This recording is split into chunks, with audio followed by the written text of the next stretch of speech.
It lacks the fundamental decency that you need when you're dealing with real people. Today in the Morning Edition, Senator Lisa Murkowski addresses the Alaska legislature, what some of her top issues are, and how it's impacting Alaskans. Plus, and splashdown, Crew 9 back on Earth. The two American astronauts who spent more than 9 months in space are finally back on solid ground, but now their new journey to adjusting to life on Earth is only beginning. And later.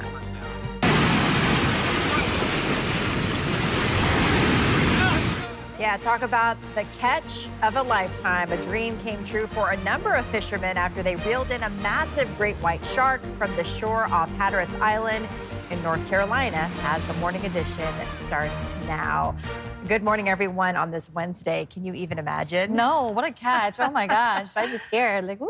A great white shark. You're never going to forget that. Yikes. And even just standing around looks like they're trying to pull it. I don't know. That just seems kind of quite dangerous. A little wild, but yeah, we'll have that story a little bit later on. Meantime, though, any snow? We do have some light snow showers across South Central. Nothing like we've seen for the past couple of days, but we are beginning to see that stretch of drier weather making a return to South Central. Still seeing that potential that we could see some light snow showers this morning for parts of South Central, but nowhere near as widespread of that snow that we've seen the past couple of days. Temperatures remain fairly mild this morning, 37 degrees. We've got those breezy winds out of the southeast, which have been gusting upwards of about 35 miles per hour. Those are our warming winds.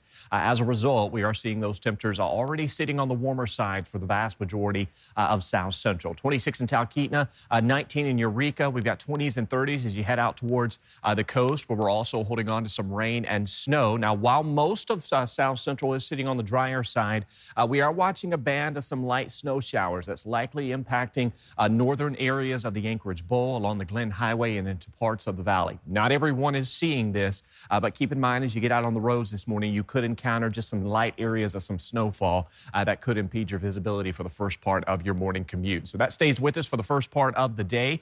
For Anchorage, we may see some flurry activity, largely done with the snow. Those temperatures will easily continue to stay in the mid to upper 30s throughout the remainder of the day. And we've got warmer weather, which will take hold through the rest of this week on into the weekend. So coming up on my full forecast, we'll be talking about that warming trend. Not everyone will see it, as that colder weather likely will remain for areas out west, where we're still holding on to that sunshine, and those temperatures still sitting below zero for many areas. And then as you head out towards southeast, we're talking about wet and breezy conditions, which will continue. Of course, some areas of rain and snow still in the forecast. And we've still got some locations through the Panhandle which remain up under winter weather alert. So I'll have more on that in those 7-day forecasts for you coming up.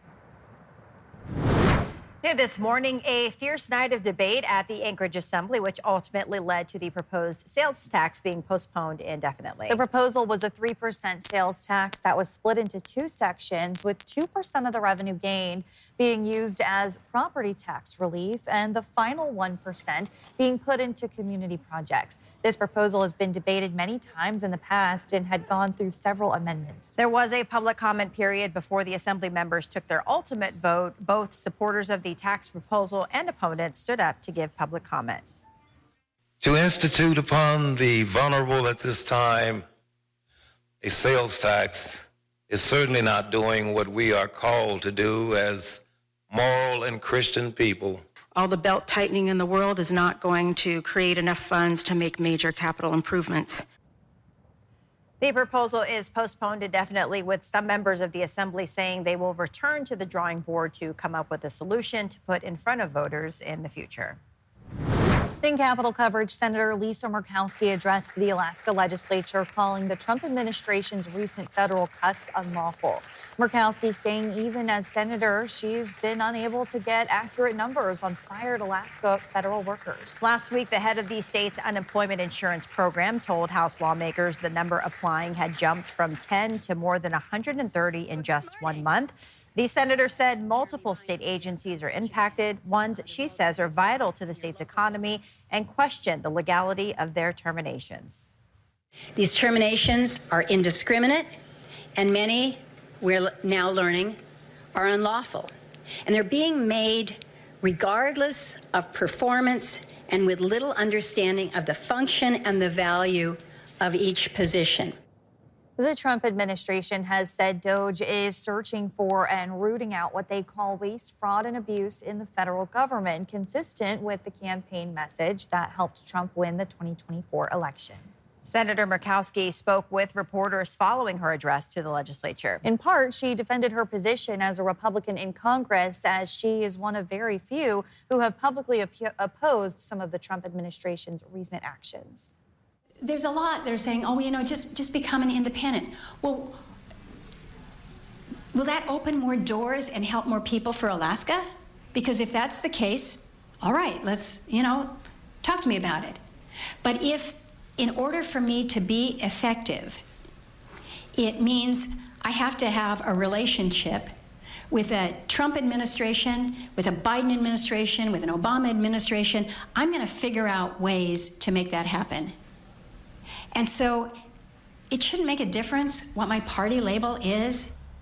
Murkowski also saying if she were to remove her Republican registration to be nonpartisan or similar, she is, quote, still in the same place, still caucusing with the Republicans, and adding that allegiance to caucus or party over responsibility to the people you represent is not something that she's buying into.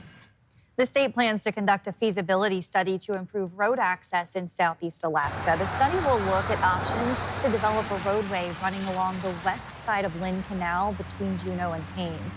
This isn't the first time the state has looked to build a road connecting the capital city to the rest of the state and Canada. However, the Chilkat Connection feasibility study looks at a different route than previously, looking to build across the west side and over the Chilkat River. If you complete the road right around here, you could potentially have a bridge across over to here and connect into the Alaska highway system. We will also look at building additional marine ports along the Lynn Canal. The total cost of the study will be around $1 million. The state expects to have results by the end of the year. Lynn Canal Consideration declined an interview, but sent a statement saying it does not support what it called a waste of more taxpayer money on dead-end roads through hazardous terrain. Instead, it supports reliable ferry service as a year-round travel solution for Southeast communities. The Sierra Club opposed a Juneau access road, but has not yet responded to our request for comment. Big decisions coming out of last night's Anchorage School Board meeting. This follows a previous decision to repurpose the buildings for Lakehood and Nunaka Valley Elementary. The two schools will close at the end of this school year, leaving those buildings empty.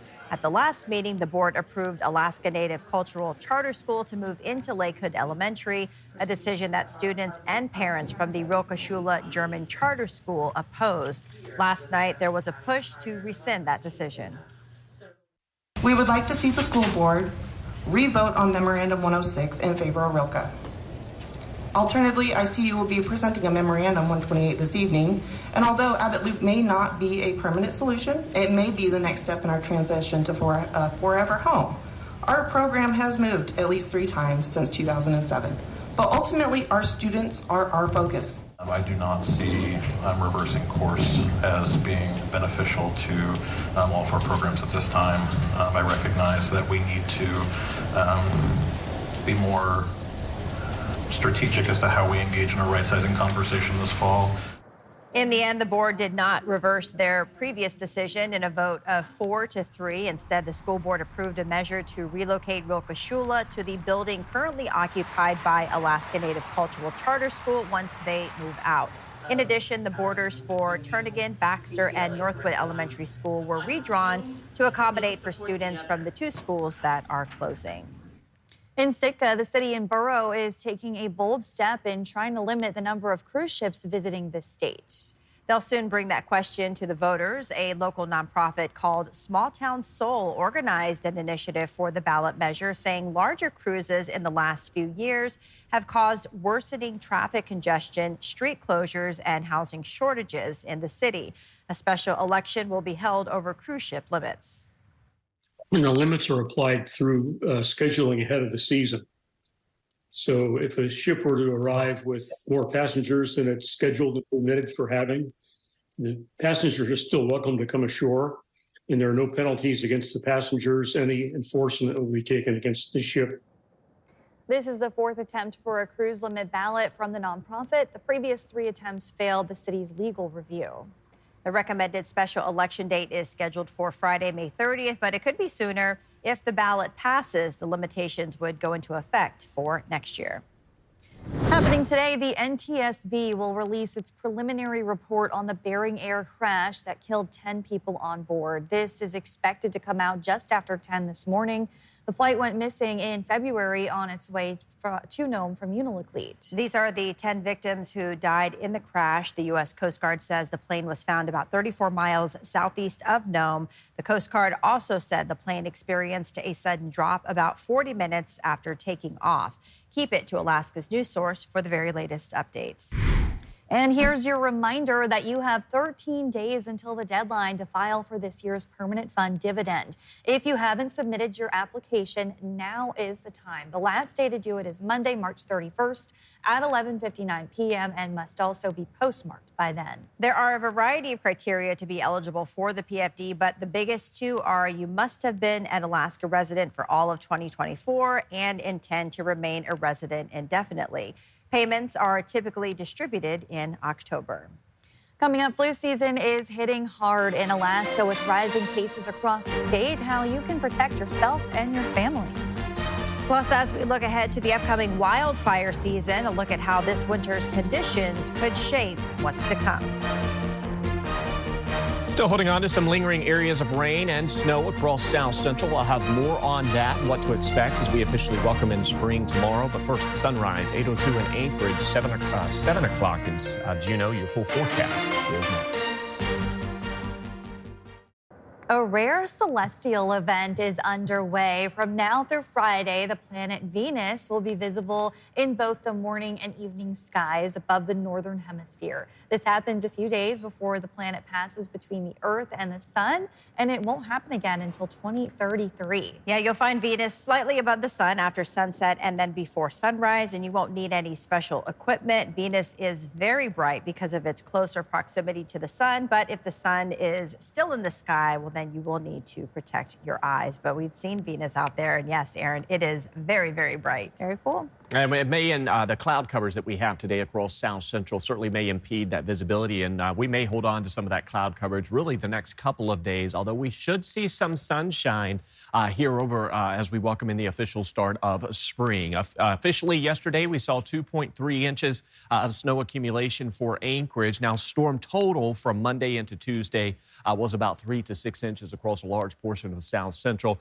That brought our March total to just under 17 inches of snow accumulation, which is nearly 3.5 times the amount that we saw all winter season. 4.6 inches was the lowest amount ever recorded for snowfall during the winter months. And you can see as we welcomed in spring, we are certainly seeing the return to some of those winter conditions. Very short-lived, as we are expected to see temperatures rapidly warm here the next couple of days, back into the upper 30s and the lower 40s. Still holding on to active weather through the Gulf Coast region as you head out towards southeast and here across South Central. Of course, the bulk of the precip continues to be out towards Prince William Sound, where we're still holding on to areas of rain and some snow embedded within that as well. Temperatures continue to remain warm enough for a large portion of South Central that the primary precip type is either rain or more in the way of a wintry mix. You can see out towards southeast, we're going to continue to hold on to rain, snow, and winds throughout the remainder of your Wednesday.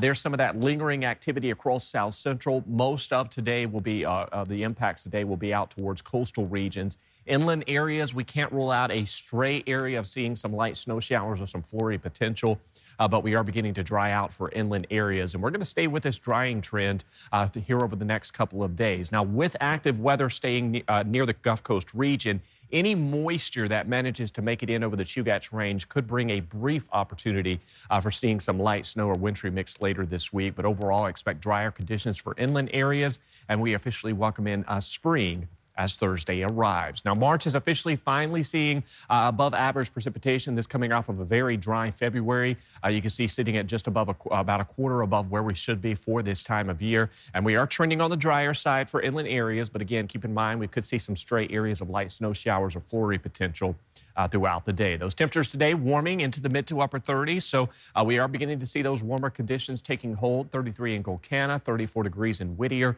and 43 in Cordova. We could even see some breezy conditions across parts of South Central throughout the afternoon hours. You can see breaking into the 40s for parts of the valley today with that chance for some light snow remaining.